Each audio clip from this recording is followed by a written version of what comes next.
Comment rationaliser tes peurs et tes fausses croyances pour avancer sur ton projet? Salut, c'est Alex et dans cette vidéo, l'objectif, ça va être de t'aider à lutter contre cette paralysie qui peut être déclenchée par ces émotions avec 3 petits exercices que je vais partager avec toi aujourd'hui.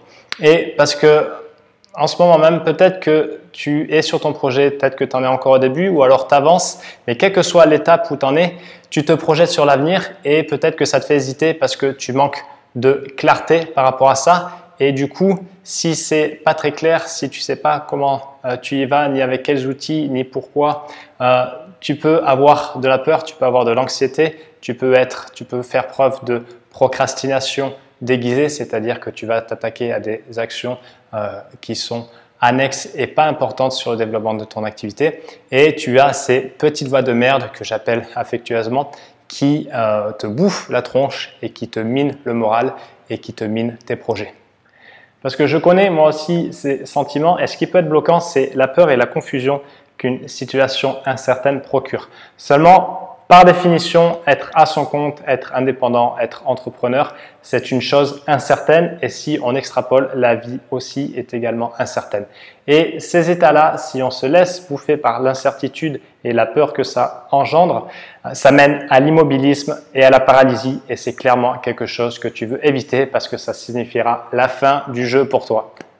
Et j'ai eu l'idée de cette vidéo parce qu'il y a quelques jours, une amie qui propose également des accompagnements échangeait avec moi que, en fait, elle ne savait pas exactement si ses clients avaient des résultats et en fait, elle n'avait pas mis de métriques en place. Et du coup, elle nous partageait que ça faisait plusieurs jours qu'elle avait ça en tête et que ça la chagrinait vraiment et que ça la peinait vraiment et ça la gênait vraiment. Tout simplement, ce qu'on lui a suggéré de faire, c'est de prendre son tableau de suivi et de regarder client par client les résultats qu'ils avaient, les réponses qu'il donnait à son questionnaire de satisfaction et également dans sa communauté. Et avec cet exercice qui a dû lui prendre 30-60 minutes peut-être, elle a pu avoir des métriques, elle a pu avoir des feedbacks, elle a pu avoir des faits sur lesquels s'appuyer et ainsi faire dissiper toute cette confusion qu'elle avait en elle, confusion qui était créée d'un manque de contrôle au final. Et ça a permis de la faire avancer et surtout de faire tomber la pression et de passer à autre chose et de décharger justement de la charge mentale. Donc les 3 exos, tout simple, 3 exos et conseils que je peux humblement te donner.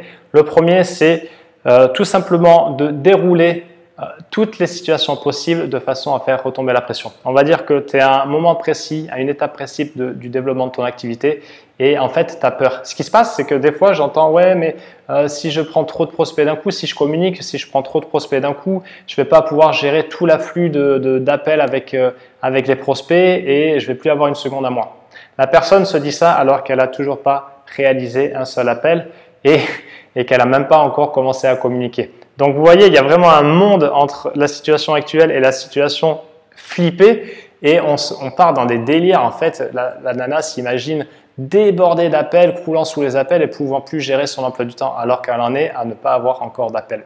Donc entre ces 2 situations, il y a vraiment un monde d'écart et l'exercice que je te propose, c'est de dérouler tout simplement chaque situation positive ou négative, chaque hypothèse au final, dans chaque embranchement, tu continues et tu déroules jusqu'au bout pour t'apercevoir ce qui peut arriver en pire ou en mieux et ainsi être paré et avoir au moins une vague idée de à quoi t'attendre. Et ça permet vraiment de faire retomber la pression et ça permet également d'identifier quelles sont les tâches que tu pourras mettre en place. Parce que j'aime bien cet adage bouddhiste qui dit qu'il n'y a pas de grandes tâches difficiles qui ne puissent être décomposées en petites tâches faciles. Et ça, c'est vraiment le principe Kaizen d'avancer pas après pas. Le deuxième exercice, ou plutôt deuxième style de pensée que je t'invite à ancrer, c'est de ne pas faire de suppositions. Donc là, on est clairement dans l'un des accords Toltec. Et d'ailleurs, je te recommande ce livre qui n'est pas exclusivement réservé aux hippies. Bien au contraire, il peut beaucoup t'aider dans le développement de ton activité. Les suppositions, voilà, ça part de ça. On s'invente des histoires, on se dit que ça va être ingérable et du coup, on s'invente un monde délirant, fantasmé quelque part, dans lequel on n'a plus sa place et dans lequel on n'a plus aucun contrôle. Donc, ne fais pas de suppositions, avance, appuie-toi sur les faits, comme on a vu avec l'exemple de mon ami, et ça sera une très bonne chose pour gagner en clarté. Le troisième point, c'est de garder toujours en tête qu'il n'y a que 3 seules décisions sur lesquelles tu as le contrôle à chaque instant. Première décision, c'est le but que tu vises, ok? Parce que toujours dans l'esprit grande tâche, petite tâche, Kaizen, si le but c'est de monter tout là-haut la montagne, ça sera ça ton but et tu pourras décomposer ça. Deuxième décision sur laquelle tu as le contrôle, c'est comment tu interprètes ce qui t'arrive. Okay, on n'a pas de contrôle sur les événements extérieurs, mais on a le contrôle sur comment on réagit. Et l'exemple en ce moment où je tourne cette vidéo, où on en est à plusieurs semaines de confinement Covid, c'est typiquement comment les gens ont réagi à l'annonce de cette épidémie et de ce confinement. Il y en a qui se sont jetés sur des rouleaux de PQ, il y en a d'autres qui ont réfléchi et qui se sont posé une question dynamisante en se disant comment je vais pouvoir tirer bénéfice de tout ça, ou en tout cas comment je vais pouvoir vivre cette période de façon intéressante et pas alarmante et paniquée. Donc en gros, en faisant ces 3 points, des décisions sur lesquelles tu as le contrôle, de ne pas faire de suppositions et ensuite de dérouler les différentes situations, ce qui te semble impossible à court terme devient très possible à long terme. Et ça rejoint un peu ce que dit tonton Tony Robbins, qui dit qu'on surestime souvent ce qu'on peut faire en 1 an, mais on sous-estime ce qu'on peut faire en 5 ou 10 ans.